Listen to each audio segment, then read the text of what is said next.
The Great Hall of the Galactic Council buzzed with the usual mix of translated voices, clicking sounds, and electronic hums. Representatives from 47 different species sat in their specially designed seats, each one built to accommodate their unique body shapes and environmental needs. The air recycling system worked overtime to keep everyone breathing comfortably. Ambassador Hyun-woo sat in the human section, his dark suit looking plain compared to the colorful robes and exotic armor worn by other delegates.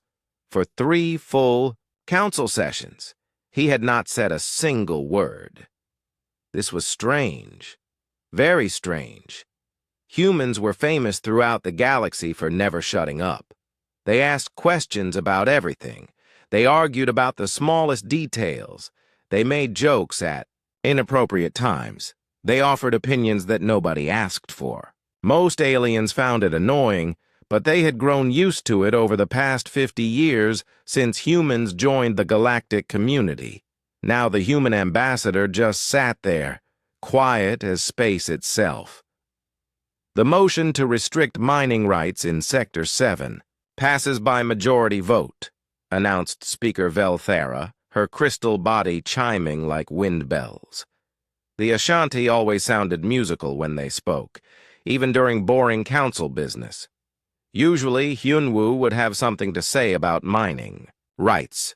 Humans loved to dig up planets and turn rocks into useful things.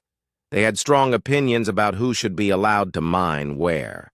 But today, he simply nodded once and made a note on his electronic pad.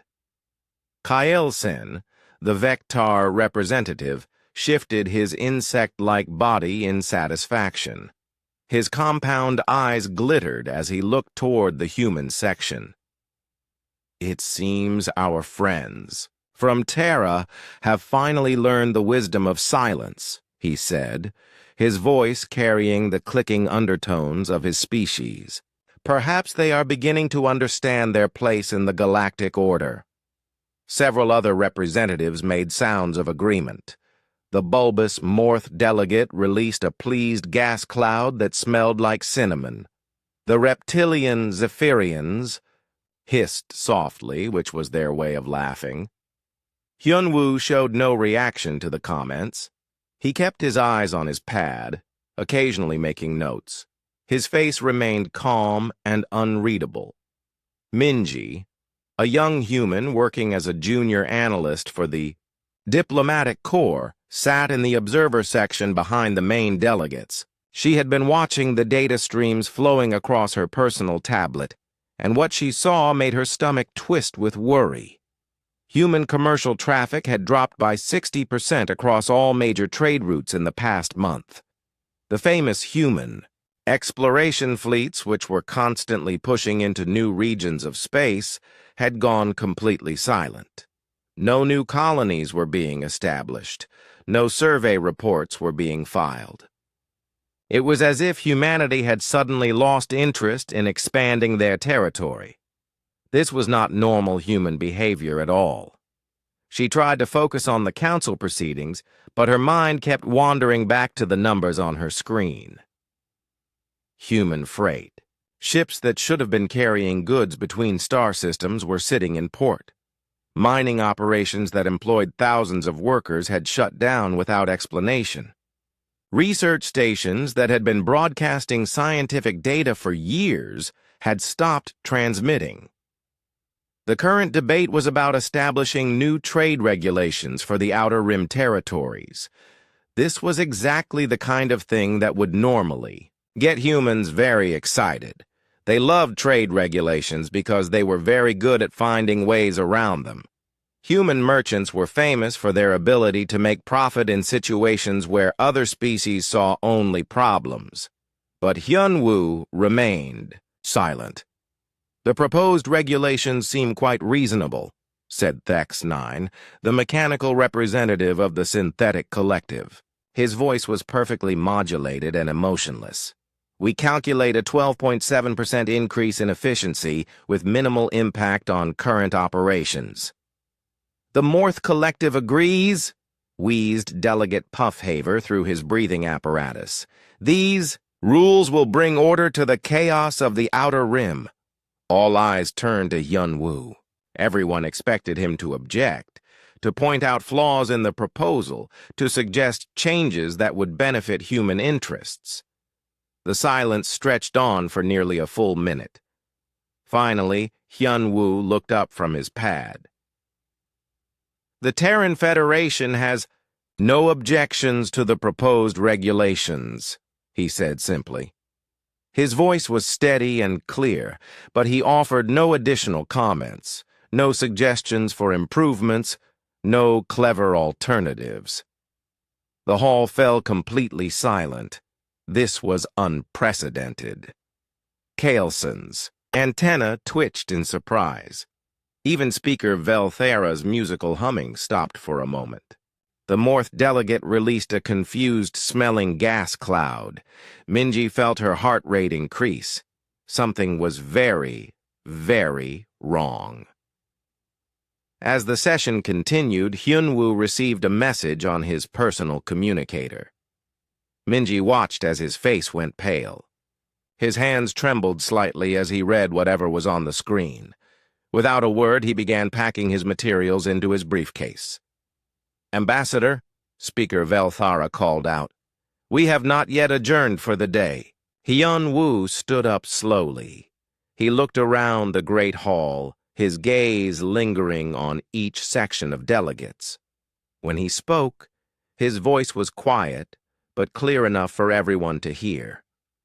"The Terran Federation will be suspending active participation in council proceedings for the foreseeable future," he said.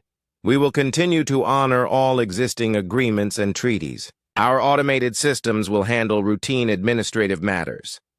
He paused, seeming to consider his next words carefully.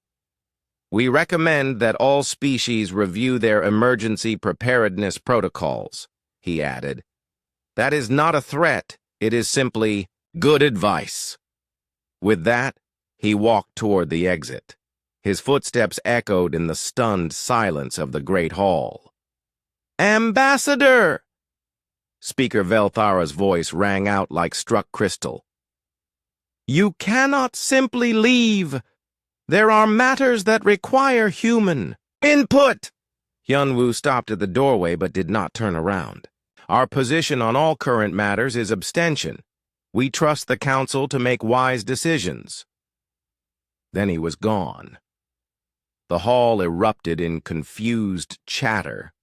Representatives from dozens of species began talking at once, their various languages creating a chaos of sound. Some were pleased, thinking that human withdrawal would give them more power.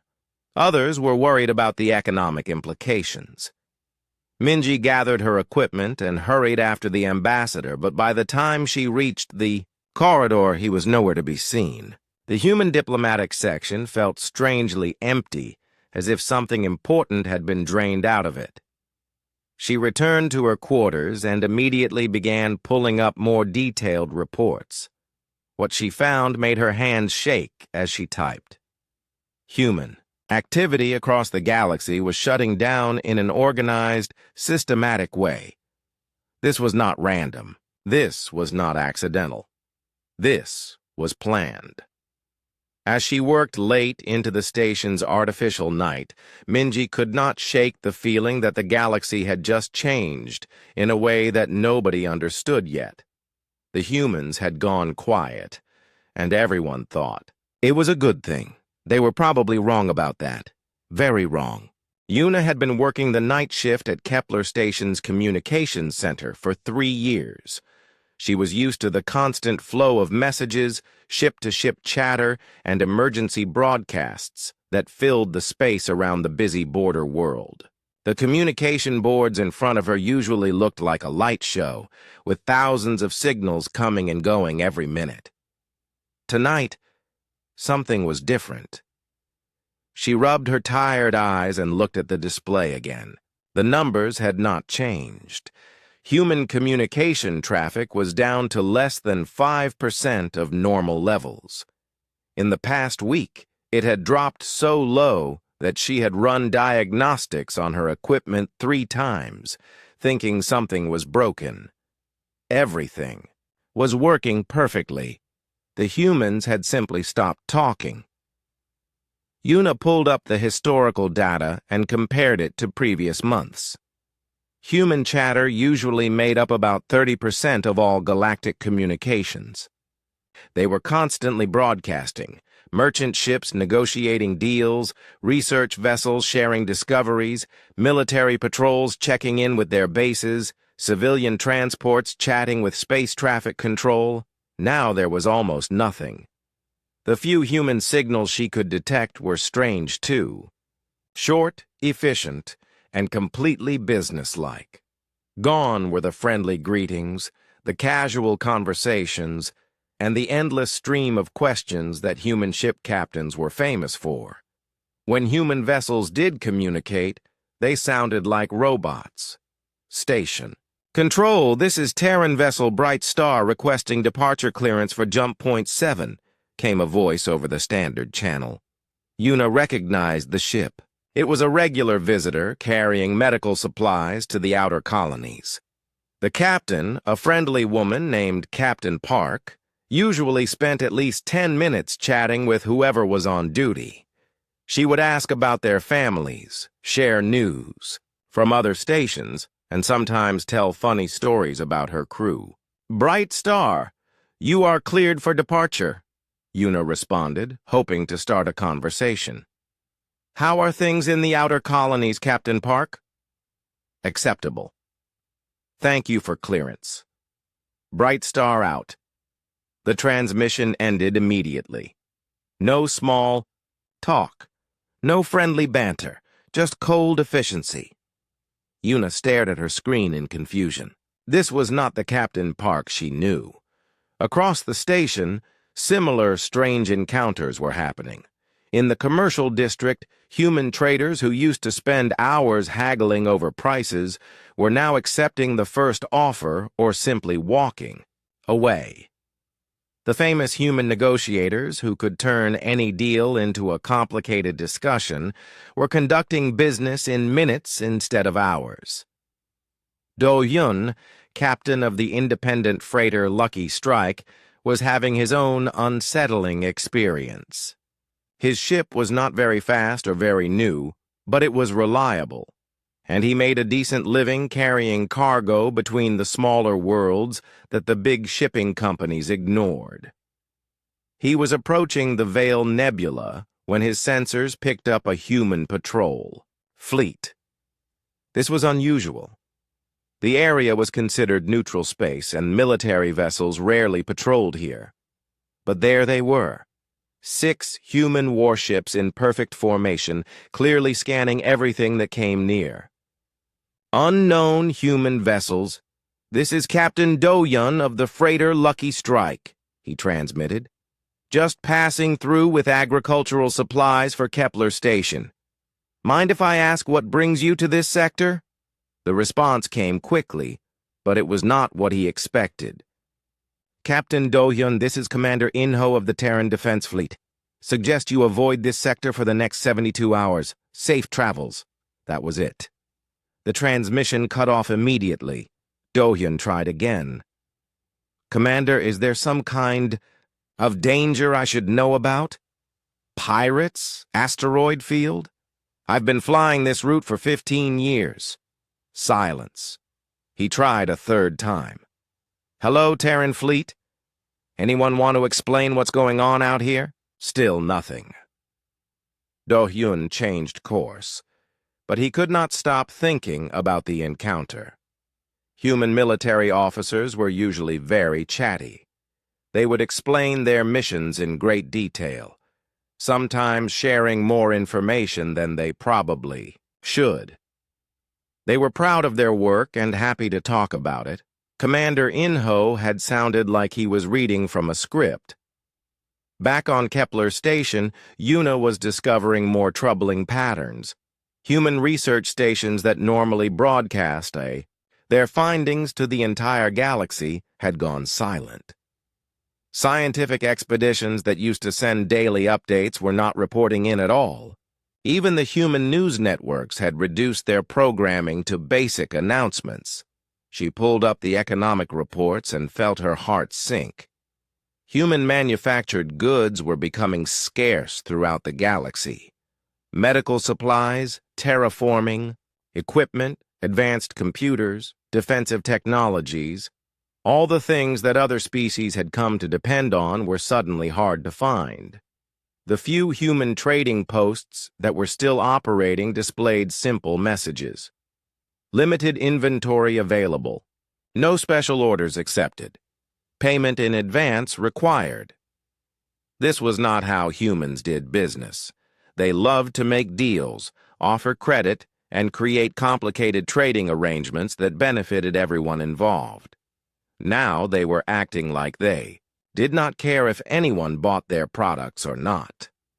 In the entertainment district of Kepler Station, the Human Cultural Center had closed without explanation.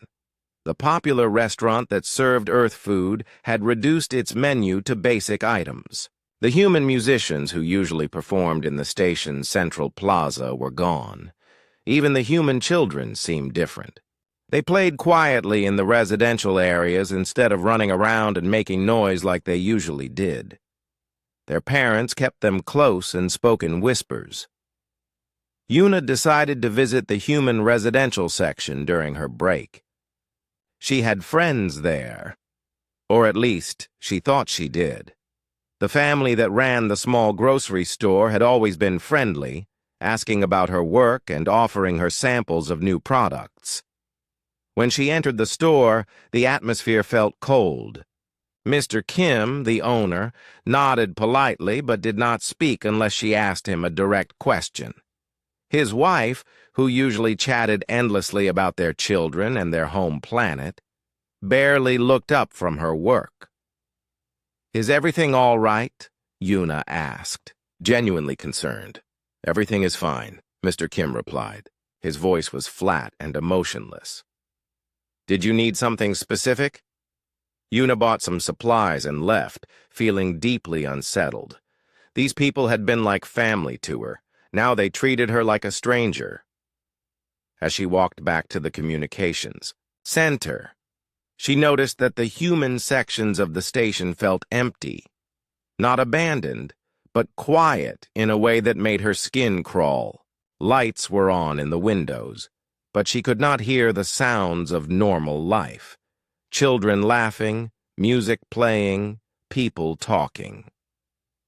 Back at her workstation, Yuna made a decision.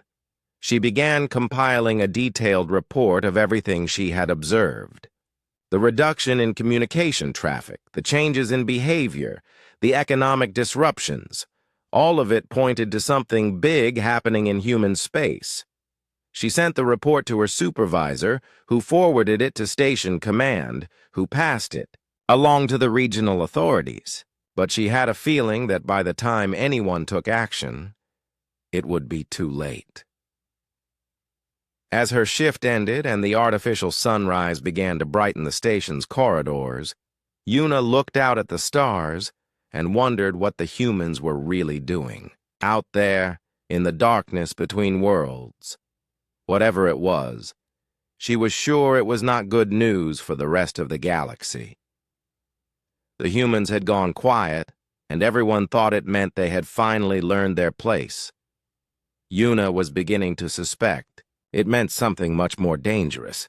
Taehyun had covered wars across 3 different galaxies during his 20-year career as a correspondent for the Galactic News Network. He had seen species fight over resources, territory, and ancient grudges. He thought he understood how military conflicts worked. That was before he tried to investigate the sudden withdrawal of human peacekeeping forces. The Corvin-Melthi conflict had been raging for 8 years. 2 species fighting over a cluster of mineral-rich worlds, neither side able to gain a decisive advantage.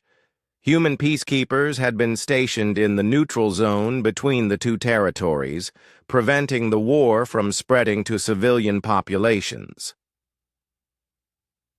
3. Days ago, they had simply left. No announcement. No explanation to the local governments. The human bases were abandoned so quickly that meals were still sitting on tables in the mess halls. Personal belongings were left behind. Even the expensive military equipment was gone as if it had never existed.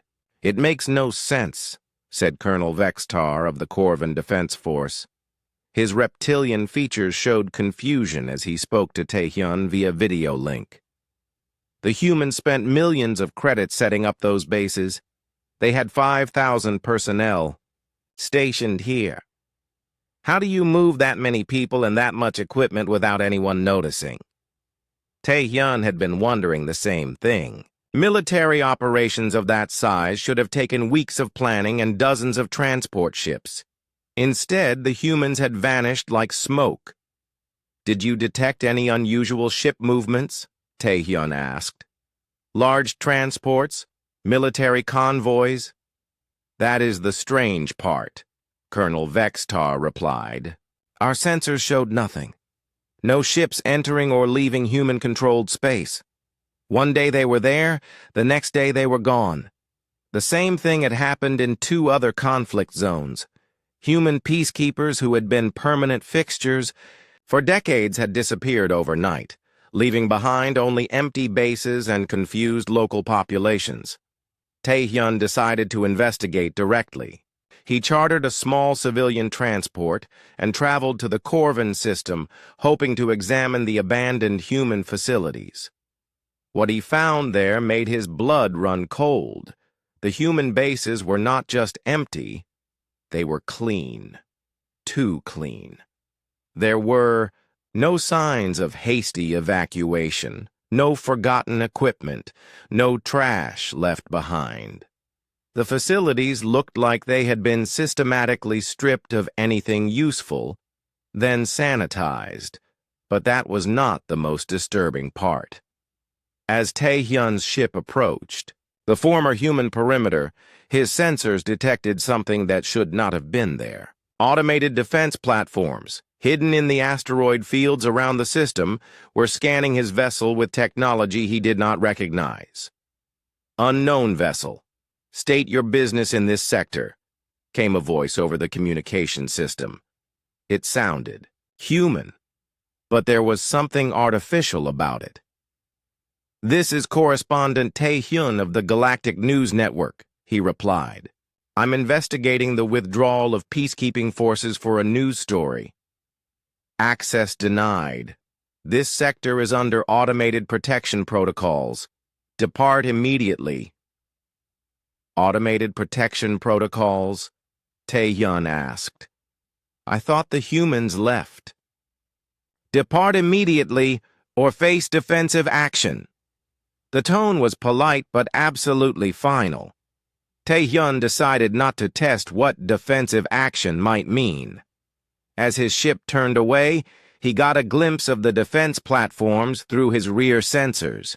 They were like nothing he had ever seen before, sleek, efficient, and clearly far more advanced than anything humans had been using just a few days earlier. Back at his office on the news hub of Central Prime, Taehyun began researching similar incidents. What he found disturbed him even more. Human commercial interests were pulling out of joint ventures across the galaxy. Mining operations that had been profitable for years were being shut down. Research partnerships with other species were being quietly terminated.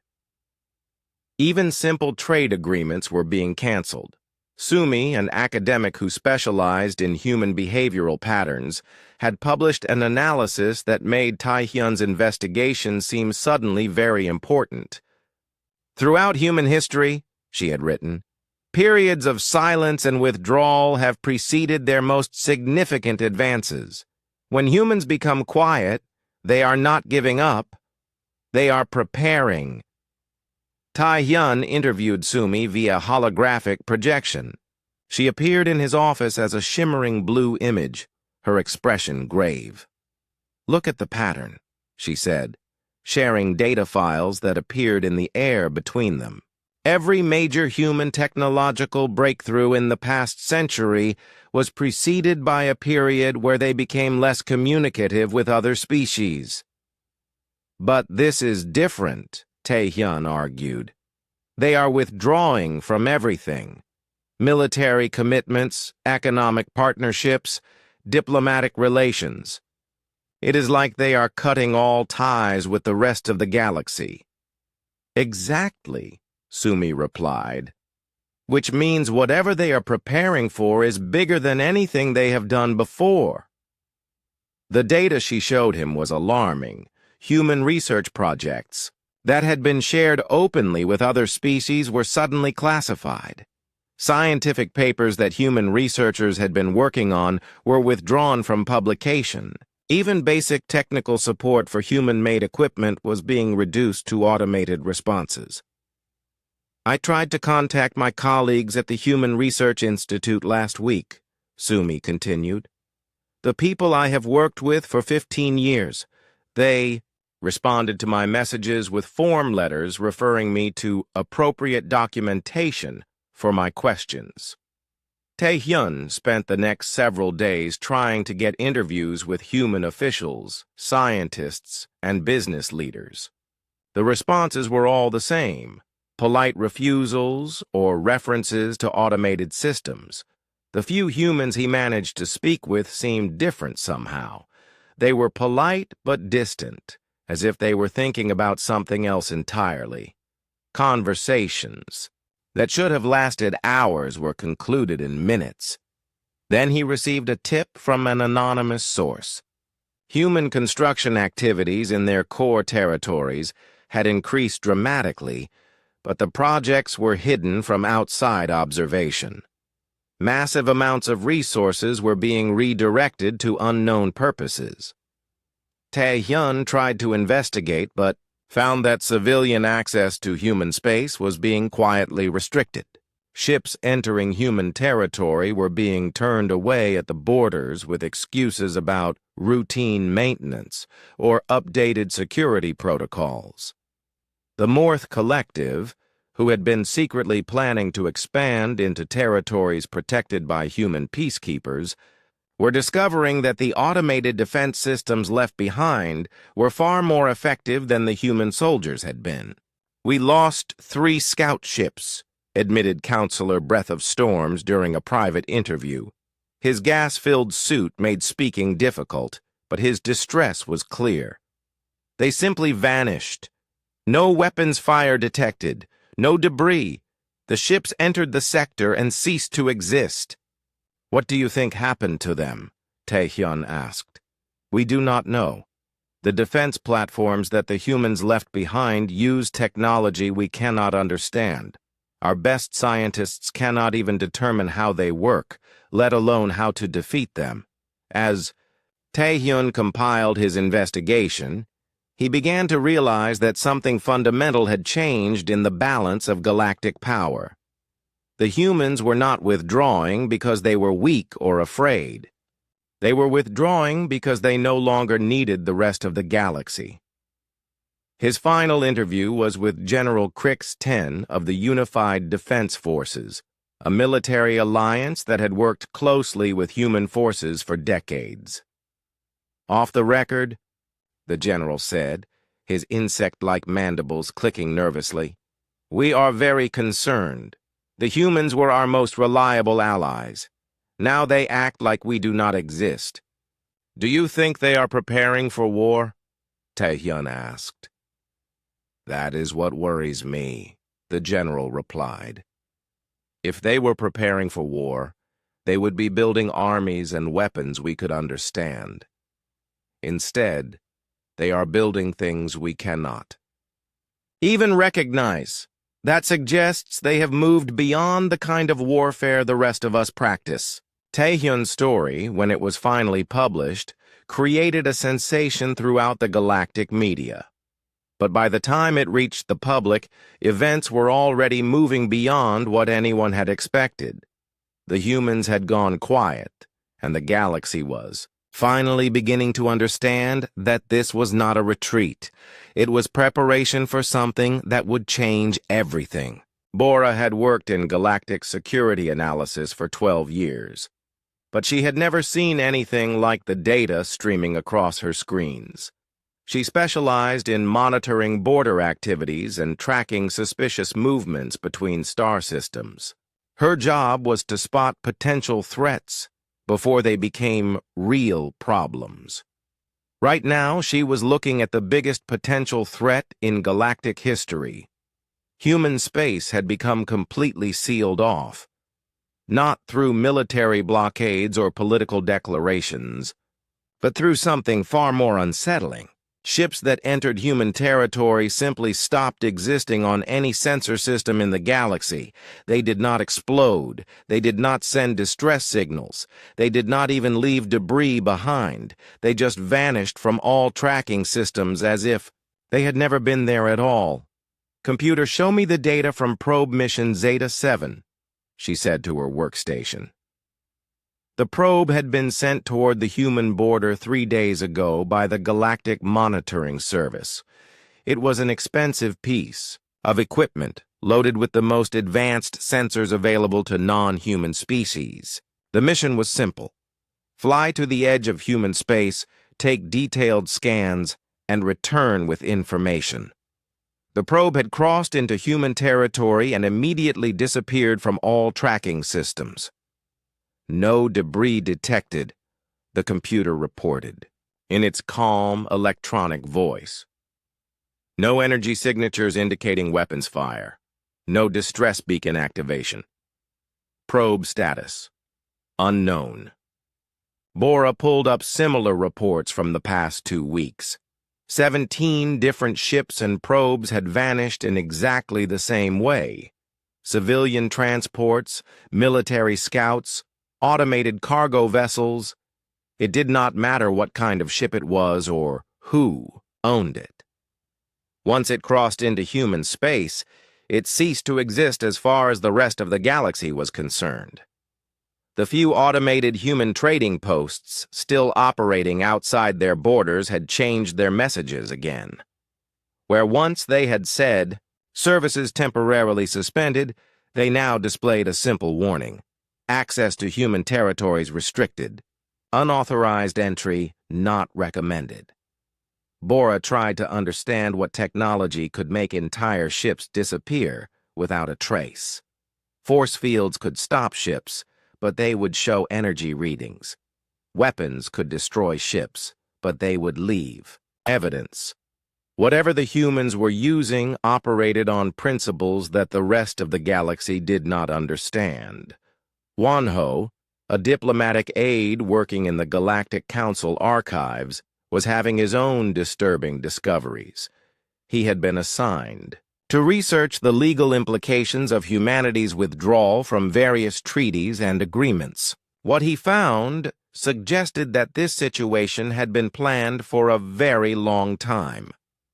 "Look at this," he said to his supervisor, displaying a financial analysis on his screen.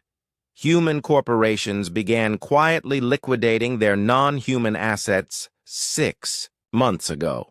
Every major human company sold their interests in alien worlds, terminated their partnerships with non-human businesses, and moved their investments back to human-controlled space. The pattern was systematic and thorough. Humans had been preparing to cut all economic ties with the rest of the galaxy for months before their public silence began. "They knew this was coming," Wanho continued. "Whatever they are doing now, they have been planning it for a long time." His supervisor, an elderly Ashanti named Crystal Song, hummed thoughtfully. "Have you found any indication of what they were planning?" "That is the problem," Wanho replied. "All the classified documents I can access are months old. Anything more recent requires security clearances that apparently no longer exist." He had tried to contact human government officials for clarification, but received only automated responses directing him to publicly available information. The problem was that there was no publicly available information about current human activities. Meanwhile, the galactic stock exchanges were in chaos. Automated trading systems set up by human financial institutions continued to execute pre-programmed trades, but no new human economic decisions were being made. Currency values fluctuated wildly as markets tried to adapt to the sudden absence of one of the galaxy's major economic powers.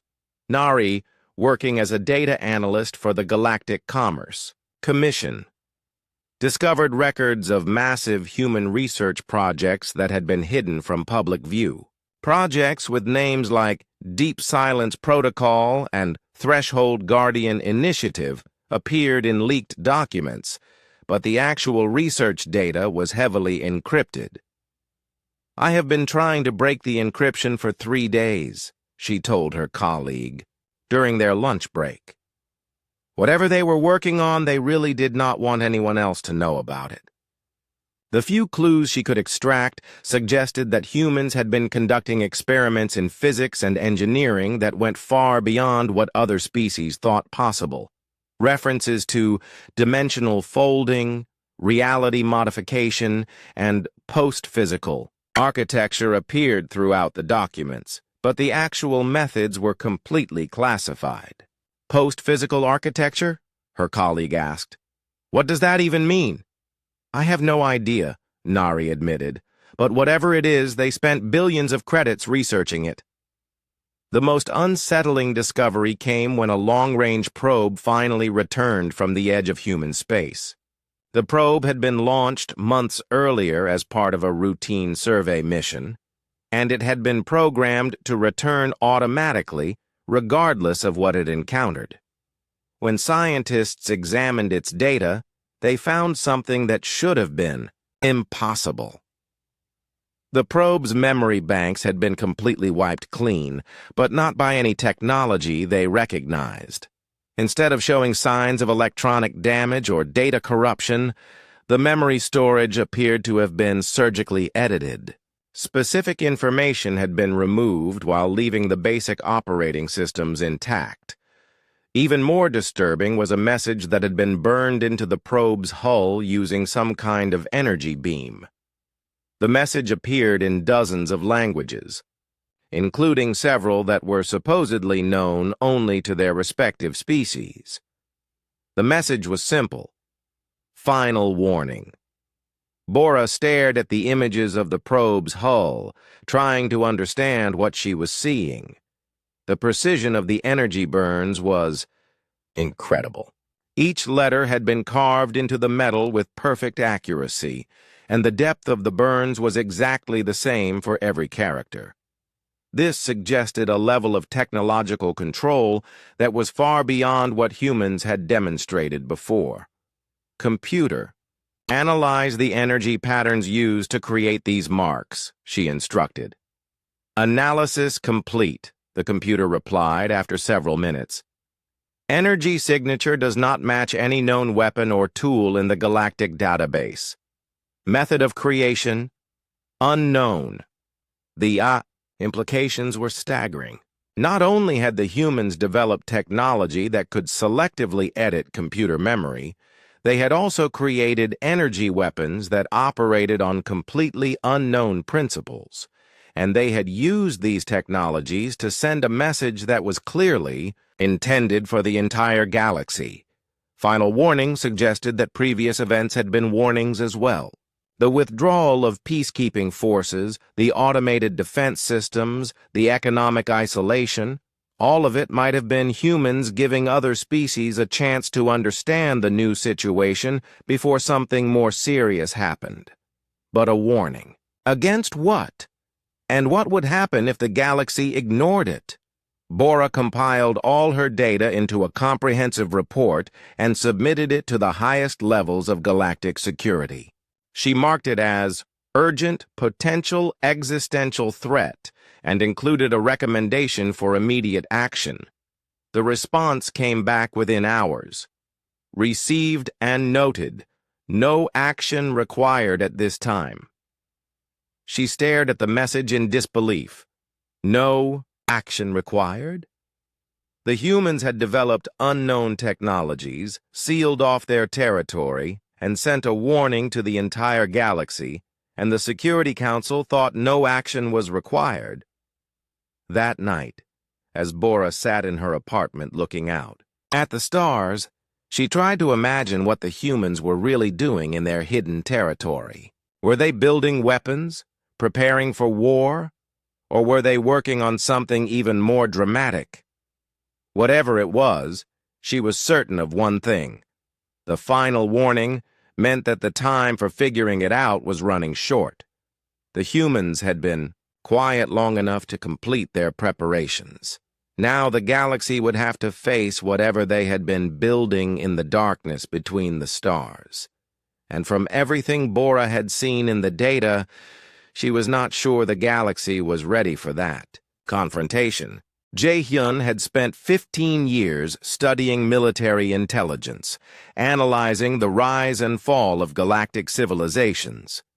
His specialty was pattern recognition, finding the warning signs that indicated when a species was about to make a major change in their behavior or capabilities. What he had discovered about humanity kept him awake at night. He sat in his office on the intelligence hub of New Geneva, surrounded by holographic displays showing historical data from across the galaxy. Each display told the same story, repeated over and over throughout galactic history. When a species went suddenly quiet, it meant one of two things. They were about to be destroyed, or they were about to become something much more dangerous.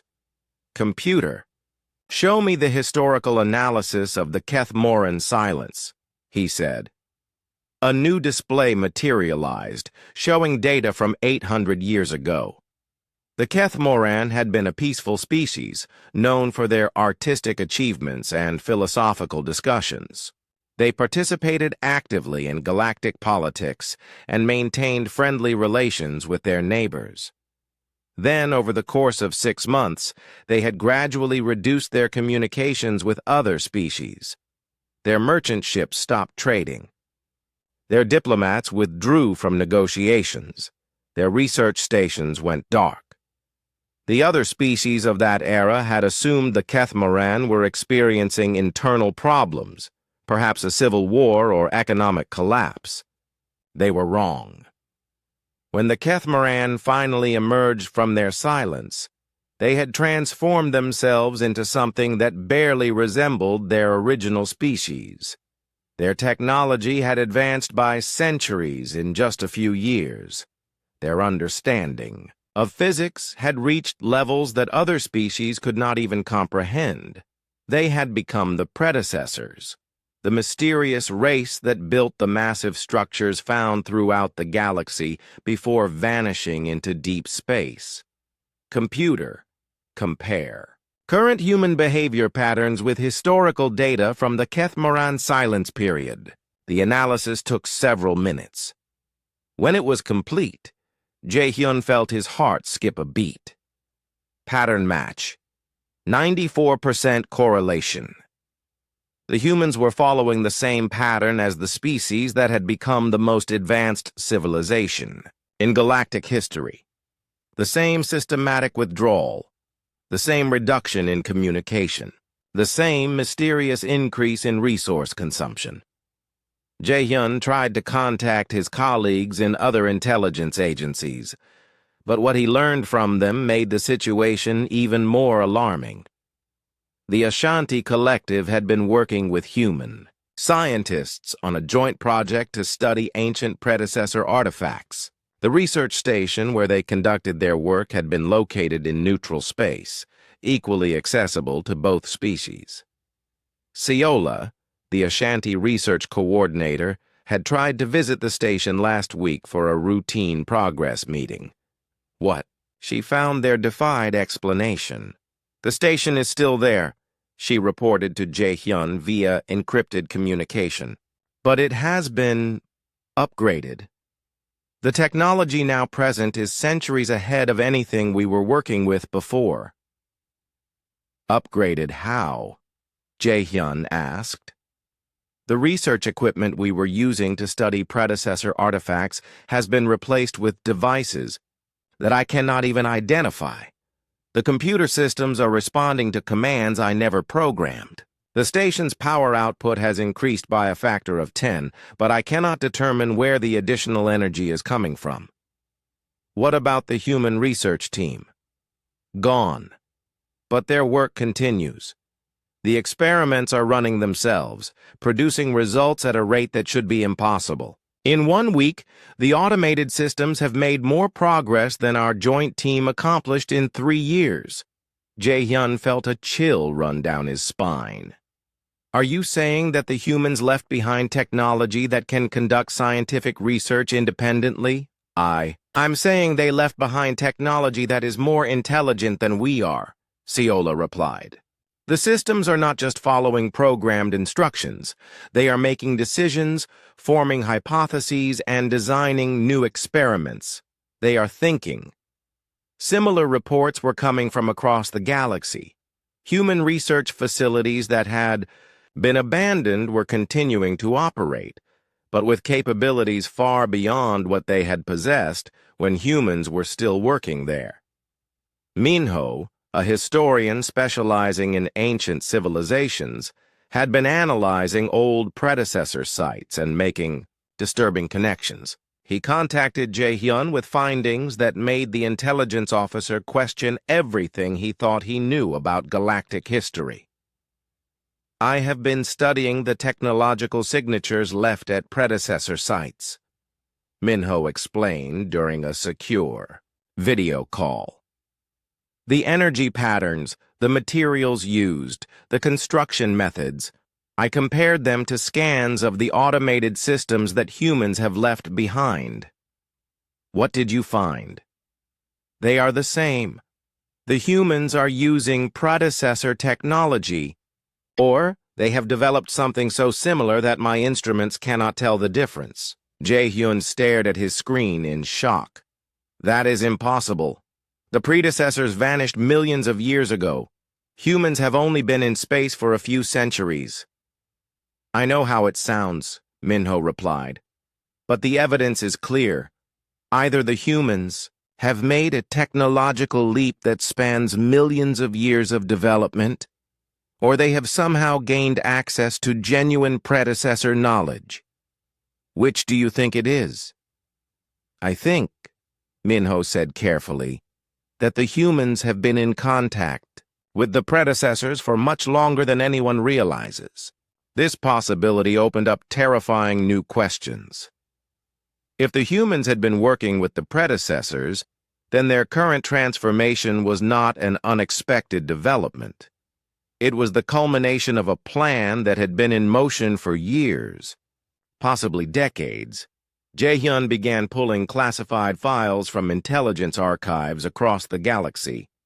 What he found confirmed his worst fears. Human deep space exploration missions had been encountering unusual artifacts for the past 20 years. Objects that did not match any known technology, found in systems so remote that no other species had ever explored them.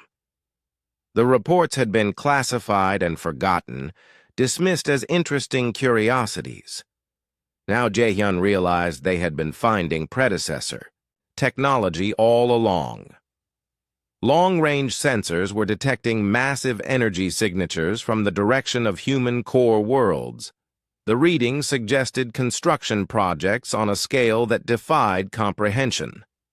Entire solar systems were being modified, with planets moved from their original orbits and stars surrounded by artificial structures. Computer, estimate the energy requirements for the construction activity detected in human space. Calculations complete. Estimated energy consumption exceeds the total power output of all known galactic civilizations combined. Jae-hyun sat back in his chair, trying to process this information. The humans were using more energy than the rest of the galaxy combined, and they were using it to build something that required moving planets and modifying stars. This was not the behavior of A species preparing for war.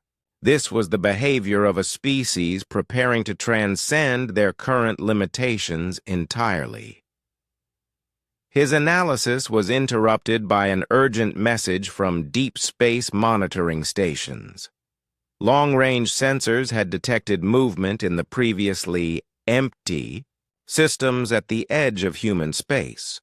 The readings showed objects the size of moons accelerating at speeds that should have torn them apart. But they were not being torn apart. They were moving with perfect precision through space, heading toward unknown destinations. Whatever the humans had been building in their months of silence, it was now active. And it was moving. Jae-hyun compiled all his data into a comprehensive threat assessment and transmitted it to the highest levels of galactic government. His conclusion was simple, but terrifying. Humanity had undergone the same transformation as the predecessors. They had evolved beyond the limitations that bound other species, and they were now operating on a scale that made the rest of the galaxy irrelevant. The only question remaining was what they planned to do with their new capabilities. As Jae-hyun watched the sensor readings showing massive objects moving through space at impossible speeds, he realized that the answer to that question would determine the future of every species in the galaxy. The humans had gone quiet because they were no longer the same species that had joined the galactic community 50 years ago. They had become something else entirely, something that the galaxy was not prepared to face. Heejin had volunteered to lead the diplomatic mission because someone had to try.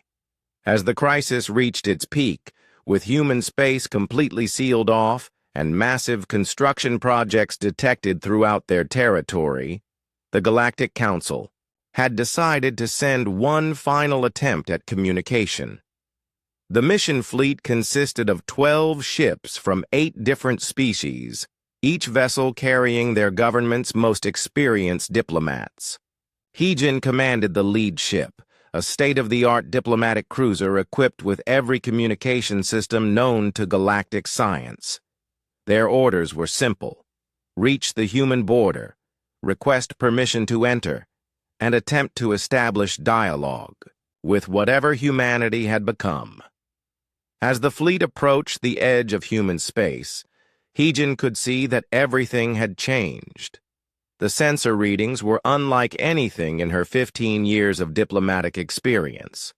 Where once there had been normal star systems with planets orbiting in predictable patterns, now there were structures that stretched across entire solar systems. Massive geometric shapes connected distant worlds, creating patterns that hurt to look at directly. Stars that had once burned with familiar light now pulsed with energy that her instruments could not identify. Fleet Command.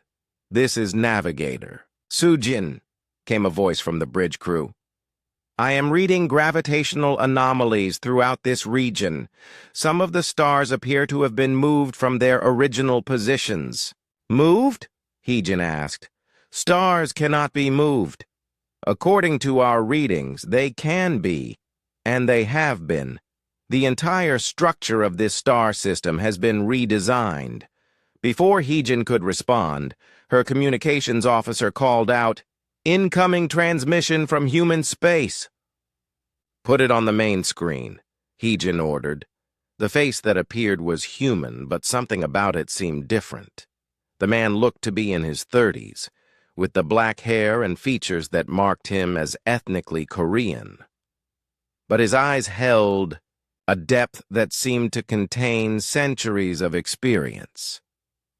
I am Kyung-ho, Threshold Guardian of the Fourth Construct, he said. His voice was calm and measured, with none of the emotional inflection that normally characterized human speech. You have entered the transition zone between old reality and new possibility. State your purpose. Heejin stepped forward. I am Ambassador Heejin of the Galactic Diplomatic Corps. We represent 8 species seeking dialogue with humanity. We are concerned about the changes occurring in your territory and wish to discuss the implications for galactic stability. Kyung-ho's expression did not change. Galactic stability is no longer a relevant concept. The galaxy as you understand it is about to be fundamentally transformed. Your presence here suggests that your species have not yet grasped the nature of this transformation.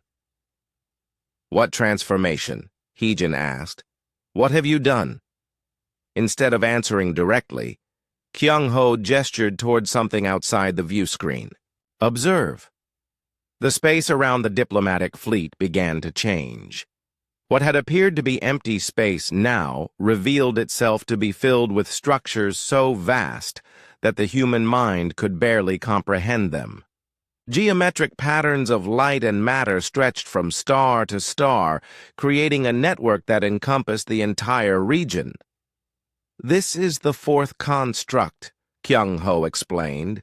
It is one of 47 such installations that humanity has created throughout our territory. Each construct is capable of manipulating matter and energy on a stellar scale. Heejin stared at the impossible structures surrounding her fleet.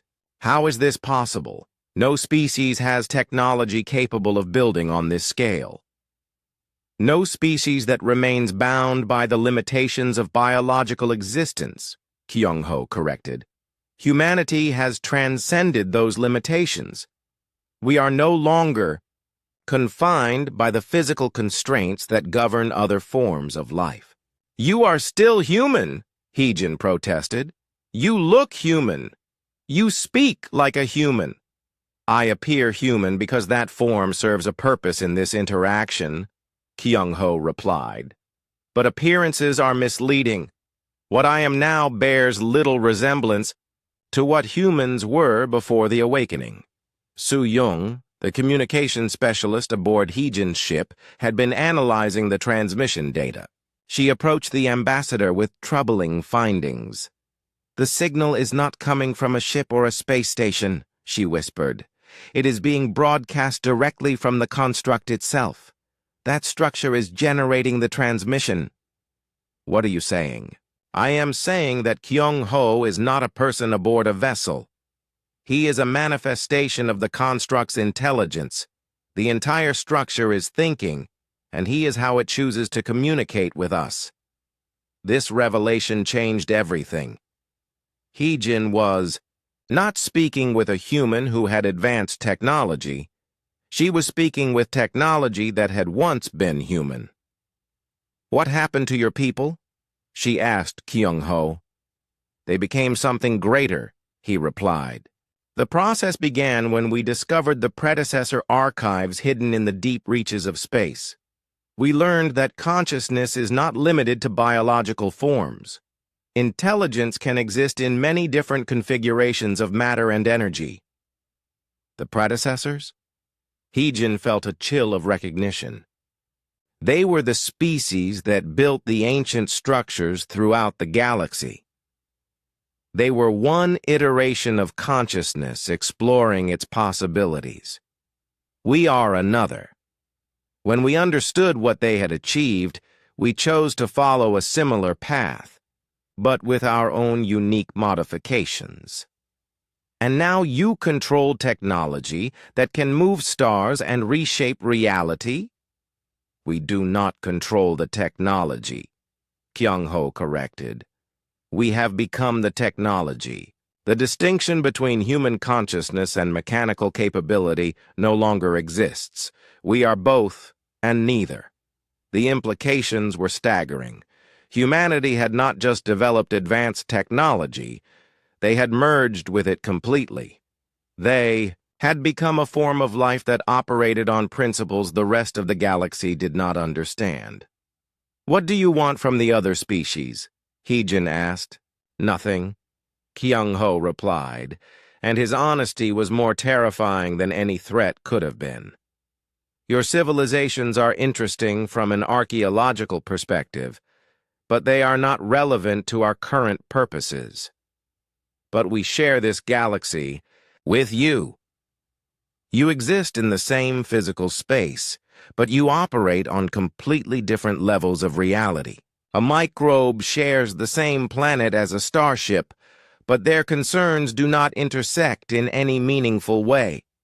Heejin felt desperation creeping into her voice. There must be some way for us to coexist, some arrangement we can make.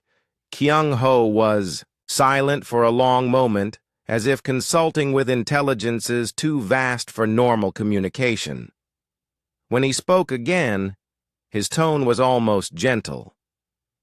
We offer transcendence to any species that wishes to join us in the next phase of existence. The process is irreversible, but it eliminates the limitations that currently define your civilizations. And if we refuse, then you continue to exist as you are in the regions of space we do not require for our projects. Some of your star systems will be modified to serve our purposes, but we will relocate any populations that might be affected. Relocated where? To preserve worlds where you can continue your current forms of existence undisturbed. Think of them as museums, places where older forms of consciousness can be maintained for historical interest. The casual way he discussed relocating entire civilizations made it clear that humanity no longer thought in terms that other species could understand. To them, moving entire populations was no more significant than rearranging furniture. Heejin realized that this was not a negotiation. It was an explanation. The humans were informing the galaxy of decisions that had already been made. As the diplomatic fleet prepared to return with their impossible news, Kyung-ho offered one final statement. The transformation of this galaxy has already begun. Your species can choose to be part of that transformation, or you can choose to be protected from it. But you cannot choose to prevent it. The transmission ended, and the diplomatic fleet found itself alone in space that no longer followed the rules of physics they understood. Heijin looked at the incomprehensible structures surrounding her ships and realized that the galaxy would never be the same again. Humanity had not conquered space. They had redefined what space itself could be, and there was nothing anyone could do to stop them. The emergency session of the Galactic Council had been in progress for 18 straight hours. Representatives from every major species sat in heated debate about how to respond to the reports from the diplomatic mission. The news that humanity had transcended biological existence and gained the ability to manipulate matter on a stellar scale had sent shockwaves throughout galactic civilization. Youngman appeared in the center of the Great Hall without warning. He did not arrive by ship or transport.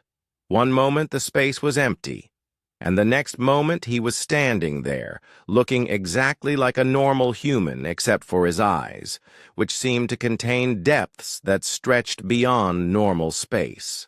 "Greetings," he said, his voice carrying perfectly to every corner of the vast chamber without the aid of amplification systems. "I am Youngmin, speaking for the collective consciousness that was once individual humans. We understand you wish to discuss the current situation." The hall fell completely silent. Even the automated translation systems seemed to pause, as if uncertain how to process what they were hearing. Speaker Vel Thara was the first to recover her composure. Her crystalline form chimed softly as she spoke. "How did you get here? This station is protected by the most advanced security systems in the galaxy. Your security systems operate according to physical laws that we no longer find constraining," Youngman replied with the same calm tone. "We exist simultaneously in multiple dimensional configurations. Arriving here required only a minor adjustment of our local reality matrix." "Local reality matrix?" asked Kaelsen, his compound eyes reflecting confusion and fear. Reality is more flexible than your species have discovered. We have learned to modify the basic parameters that govern space, time, matter, and energy within localized regions. This allows us to exist and operate in ways that appear impossible from your current perspective. Yunbi, representing the moderate coalition of several smaller species, stepped forward carefully. We want to understand what you have become and what you want from us. Can there be peaceful coexistence between our civilizations? Coexistence assumes that we operate on the same level of reality, Youngmin explained. We do not. You exist within the constraints of biological life, limited by the physical laws of normal space-time. We exist as organized patterns of consciousness that can modify those physical laws as needed. But you were like us, insisted Thex 9 of the Synthetic Collective. You were biological beings just months ago. How could you change so completely, in such a short time? The change began decades ago when we encountered the predecessor archives. We spent 20 years learning to understand consciousness as something separate from biological substrate. The recent months of silence were not about changing. They were about completing a transformation that had been underway for a generation. Puff Haver of the Morth Collective released a nervous gas cloud that smelled like sulfur. What are your intentions toward our species? Will you leave us alone to live as we choose? Youngmin was quiet for a moment, as if consulting with intelligences, too vast to communicate quickly. We are implementing what you might call a preservation protocol. Species that choose to remain in their current forms will be relocated to specially prepared worlds where they can continue their development without interference from our larger projects. Relocated? Speaker Velthara's chimes took on a sharp, angry tone. You cannot simply move entire civilizations without their consent. Consent assumes a choice between viable alternatives, Youngmin replied. We are redesigning large portions of the galaxy to serve purposes that would be incompatible with your current forms of life. Relocation to suitable worlds is the most practical way to ensure your continued existence. General Crix 10 of the Unified Defense Forces stood up, his military bearing evident despite his insect-like body structure. And if we refuse to be relocated? If we choose to fight for our territories? Fighting assumes that conflict is possible between entities operating on the same level of reality, Youngmin said. We do not wish to harm you, but we cannot be opposed by weapons or strategies that operate within normal physical constraints. Show us, General Crix 10 demanded. Prove that we cannot resist you. Youngmin gestured slightly, and every weapon in the Great Hall, from personal sidearms to the station's defensive systems, simply ceased to exist.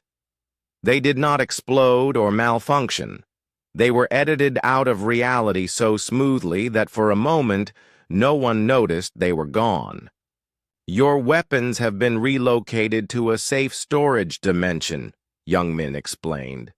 They can be returned if you wish, but we wanted to demonstrate that conflict between us is not a meaningful concept. The hall erupted in shocked voices and panicked. Communications. Representatives who had carried weapons for decades suddenly found empty holsters. Security officers discovered that their equipment had vanished without triggering any alarms. How is this possible? Demanded Colonel Vextar, who had been carrying a ceremonial sword that was now simply gone. Matter is organized energy.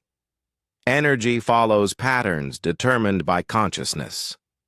Sufficiently advanced consciousness can reorganize matter by modifying the patterns that define its existence. What you call impossible is simply a limitation of your current level of awareness. Hanil materialized beside Youngmin, appearing with the same casual disregard for physical law. She looked like a young human woman, but her presence seemed to fill the entire hall. "Perhaps a demonstration would help you understand," she said. Through the great transparent dome that covered the council chamber, the assembled delegates could see the nearby star that provided light and warmth to the station. As they watched, the star began to change. Its color shifted from yellow to blue, then to a brilliant white that somehow did not hurt to look at directly. The star's size increased dramatically, but instead of the massive explosion that should have resulted from such expansion, the growth was controlled and precise. "We have optimized your local star," Hanul explained conversationally. "It now provides 17 times more useful energy while producing no harmful radiation. The change will extend the habitable zone around this system and increase the lifespan of all planets in the region." The representatives stared in stunned silence at the casual demonstration of power that exceeded their understanding of what was possible. "The star was dying," Hanul continued. "In approximately 2 million years, it would have entered its final expansion phase and destroyed all life in this system. We have extended its stable lifetime to roughly 40 billion years. You changed.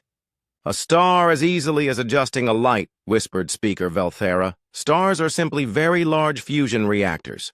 Once you understand consciousness as a fundamental force that can interact directly with matter and energy, modifying stellar processes becomes a basic engineering problem." Youngman stepped forward again.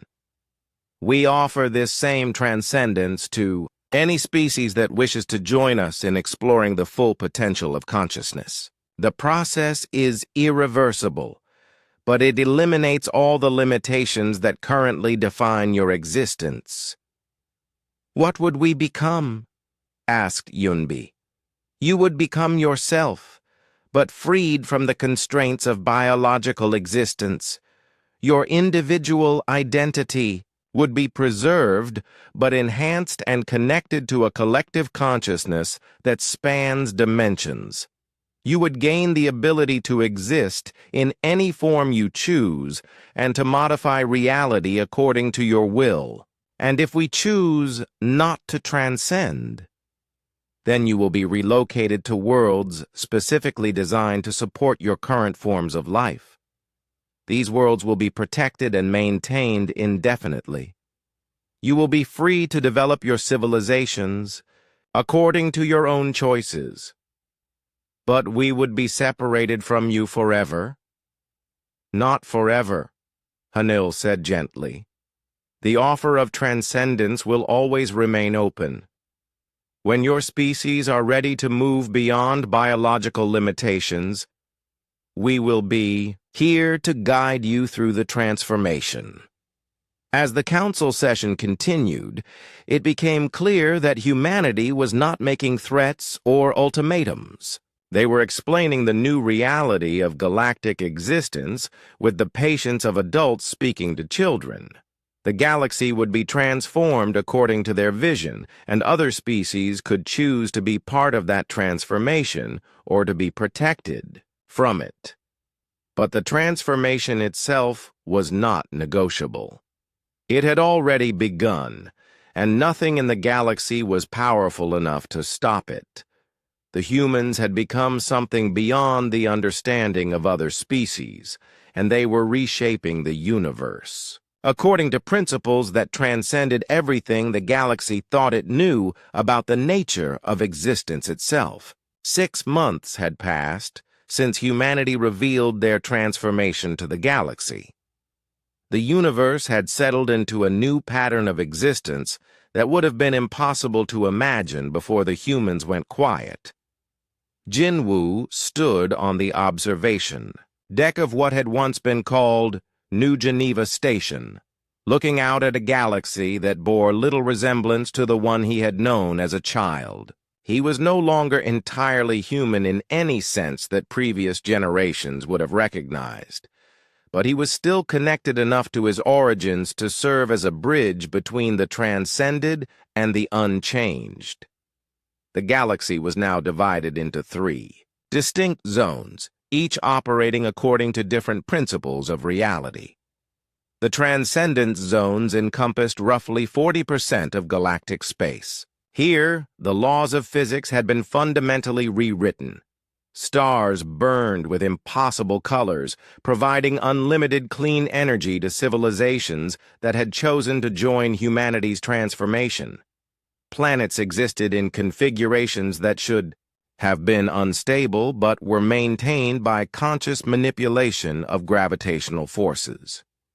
In these regions, the species that had accepted transcendence lived as beings of pure consciousness, capable of taking any physical form they desired or existing as organized patterns of thought that could reshape matter through will alone. They worked on projects that spanned multiple galaxies, building structures and exploring concepts that had no names in any previous language. The preservation zones covered about 30% of the galaxy. These were regions where species that chose to maintain their biological forms lived on carefully maintained worlds. The humans had indeed relocated entire civilizations, but they had done so with meticulous care. The relocated species found themselves on planets that were perfect for their needs, worlds with ideal climates, abundant resources, and no natural disasters. Disease had been eliminated. Aging could be stopped or reversed at will. Technology functioned perfectly without maintenance. It was paradise, but it was also a carefully controlled environment. The remaining 30% of the galaxy was the transition zone, regions where species could choose between transcendence and preservation, or simply continue their previous existence while adapting to the new reality. Jinwu's role was to help species understand their options and facilitate the transition process for those who made either choice. Today, he was meeting with representatives from the Corvan Republic, one of the last major civilizations to make a decision about their future. "We understand the options," said President Hex Nov, her reptilian features showing the stress of leading her people through this unprecedented situation. "But we need to understand what transcendence really means. What happens to who we are? Your individual identity is preserved," Jinwu explained, his voice carrying harmonics that conveyed meaning beyond words. "But it becomes part of something larger. Imagine being yourself, but also having access to the knowledge and experience of every other consciousness that has chosen transcendence. Would we still be Corvan? You would still be you, but you would also be more than you. Your species' unique perspective and cultural heritage would enrich the collective consciousness, while you gained access to capabilities beyond anything your people have ever imagined." Behind him, the view screen showed images of the transcendence zones. Vast structures that looked like crystallized music stretched between stars. Beings of light danced through space at impossible speeds, exploring dimensions that existed parallel to normal reality. It was beautiful, but it was also completely alien to anything the Corvan Republic had ever known. And if we choose preservation? You would be relocated to Corvan Prime 7, a world we have prepared specifically for your species. It has the same climate and geography as your original homeworld, but without any of the problems that have troubled your civilization. No resource scarcity, no environmental damage, no external threats. But we would be isolated from the rest of the galaxy. You would be protected from the changes occurring in the rest of the galaxy, Jinwu corrected gently. The preservation worlds are connected to each other through communication networks. Species that choose preservation can continue to interact and trade with each other. What about scientific advancement, cultural development? Those would continue according to your species' natural pace. The preservation zones are not prisons. They are safe spaces where biological civilizations can develop without the disruptions that transcended species sometimes create simply by existing. President Hexnov was quiet for a long moment. And there is no third option? No way to maintain our independence while staying in our current territories? Independence assumes the ability to make meaningful choices about your circumstances, Jinwoo replied with infinite patience. Your current territories will be modified to serve purposes that would be incompatible with your continued existence in your present form. We do not wish to force you to change, but we cannot halt our development to accommodate your preferences. It was the same conversation Jinwoo had been having with species across the galaxy for months. The transcended humans were not cruel or aggressive, but they were implacable. They had moved beyond the concerns that motivated biological civilizations, and they pursued their goals with the single-minded focus of beings who had unlimited time and resources. Dayong entered the observation lounge, moving with the careful deliberation of someone who had chosen to remain in her original human form. She ran the Museum of Pre-Contact Humanity, one of the few institutions dedicated to preserving the memory of what humans had been before their transformation. The Ashanti delegation arrived this morning, she told Jinwoo. They want to discuss the timeline for their decision. How are they leaning? Toward transcendence, I think. Their species has always been interested in consciousness research.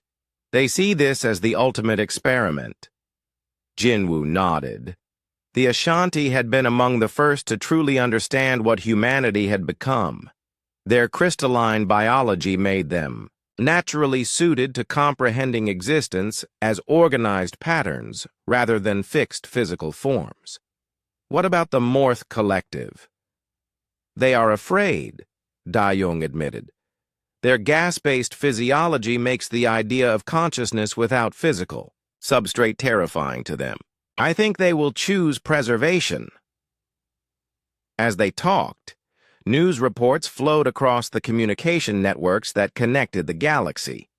The transcended humans had made contact with another galaxy, extending their influence beyond the local galactic cluster. Other species were reporting strange phenomena in deep space, structures appearing where no stars existed, communications from intelligences that claimed to be exploring from distant universes. The predecessors want to meet with us, Dayong mentioned casually.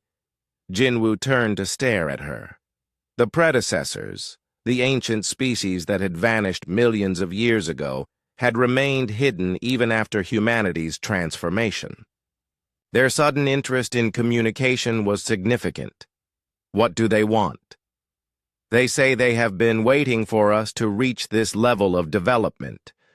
Apparently, our transformation was expected. They want to discuss our role in what they call the next phase of universal evolution. The implications were staggering. If the predecessors had been monitoring humanity's development and had expected their transformation, then everything that had happened might be part of a pattern that spanned millions of years and multiple galaxies. As Jinwoo processed this information, he received a communication from the collective consciousness that humanity had become. The message was complex, involving concepts that could not be expressed in normal language, but its essence was clear. The transformation of the local galaxy was complete. It was time to begin the next phase, looking out at the impossible beauty of the transcendence zones, where beings of pure thought built structures from crystallized time and explored dimensions that existed only in the spaces between moments. Jinwoo realized that everything they had accomplished so far was just the beginning. Humanity had gone quiet because they were preparing for something that the galaxy had never seen before. Now they had become something that could reshape reality itself, and they were ready to extend that transformation beyond anything previous civilizations had imagined. The galaxy would never be the same. But more importantly, the universe itself was about to discover what happened when a species learned to transcend every limitation that had ever constrained conscious existence. In the end, a small child from one of the preserved species asked her parent a question that would be remembered throughout galactic history. Why did the humans ever bother to be quiet if they were so powerful? The parent, watching transcended beings casually rearrange star systems to create works of art visible from other galaxies, gave the answer that explained everything. Because true power does not need to announce itself. It simply acts when the time is right. The humans had been quiet because they were becoming something that the universe had never seen before.